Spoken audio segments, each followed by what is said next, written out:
राजू के चेहरे पर एक उम्मीद की किरण जागती है। हाँ बाबा जी, अगर सब मिलकर काम करें तो हम पानी ढूंढ सकते हैं। हमने पहले कभी यह कोशिश ही नहीं की। लेकिन इतनी कठिन जमीन में नया कुआं खोदना आसान नहीं। मुश्किल जरूर है, नामुमकिन नहीं। अगर हम मिलकर काम करें तो ये हो सकता है। राजू खड़ा हो जाता है, उसकी आंखों में एक नई रोशनी है। तो फिर हम कल से काम शुरू करेंगे। मैं गांव के सभी युवाओं को इकट्ठा करूंगा। हम मिलकर नया कुआं खोदेंगे। यह कहते हुए वह शामू के साथ गांव के दूसरे युवाओं को बुलाने के लिए निकल पड़ता है। कहीं दूर से गरज की हल्की सी आवाज आती है, जैसे आकाश ने उनकी उम्मीदों की गवाही दे दी हो।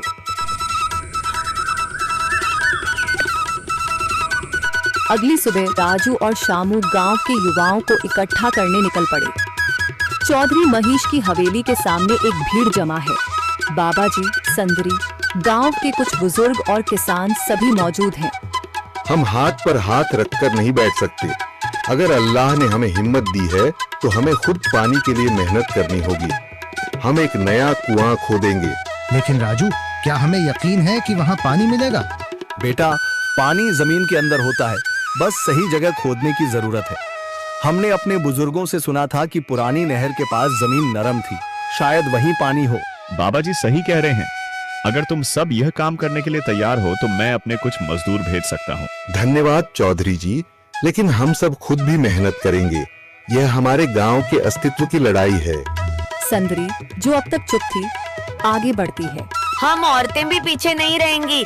हम पानी लाने की व्यवस्था करेंगी, खाना बनाएंगी, ताकि तुम सब आराम से काम कर सको।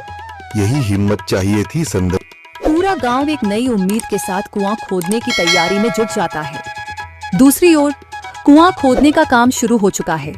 राजू, शामू और दूसरे युवा बेलचे चलाने लगते हैं। मिट्टी बाहर निकाली जाने लगती है। तेज गर्मी के बावजूद सब पूरी हिम्मत के साथ जुटे हुए हैं।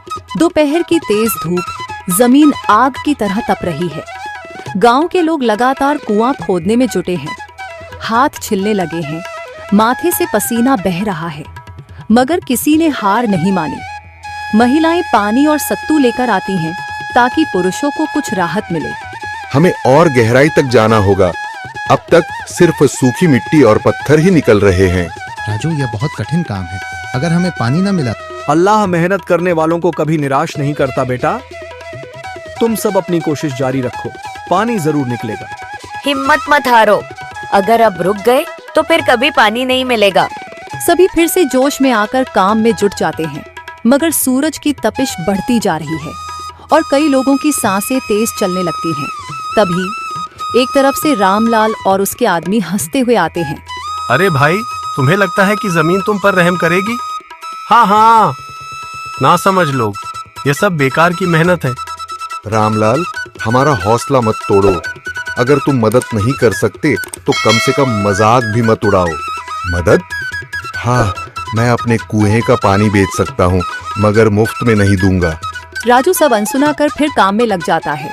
शाम होने लगती है, लेकिन अभी तक पानी का नामो निशान नहीं। कुछ लोग मायूस होकर पीछे हटने लगते हैं। राजू, शायद रामलाल सही कह रहा है, यह सब बेकार है। नहीं शामू, हमें हार नहीं माननी। अगर आज हार गए तो फिर कभी हिम्मत नहीं कर पाएंगे। तभी अचानक फावड़ा किसी कठोर चीज से टकराता है। एक अजीब सी आवाज आती है। राजू चौंक कर देखता है और जल्दी जल्दी मिट्टी हटाने लगता है। अचानक एक ठंडी लहर महसूस होती है। सभी लोग दौड़कर आते हैं। जैसे जैसे मिट्टी हटती है, नीचे से गीली जमीन नजर आने लगती है। सब हैरान रह जाते हैं। सुभान अल्लाह, मैंने कहा था ना, अल्लाह हमारी मेहनत को झाया नहीं करेगा। राजू और बाकी सभी जोर लगाते हैं। कुछ ही पलों बाद अचानक मिट्टी के नीचे से पानी की एक छोटी सी धारा फूट पड़ती है। गांव वाले खुशी से चिल्ला उठते हैं। पानी, पानी निकल आया। यह अल्लाह की कुदरत है रामलाल, जिस पर तुम्हें यकीन नहीं था। पूरा गांव आनंद से झूम उठता है। लोग एक दूसरे को बधाइयां देते हैं।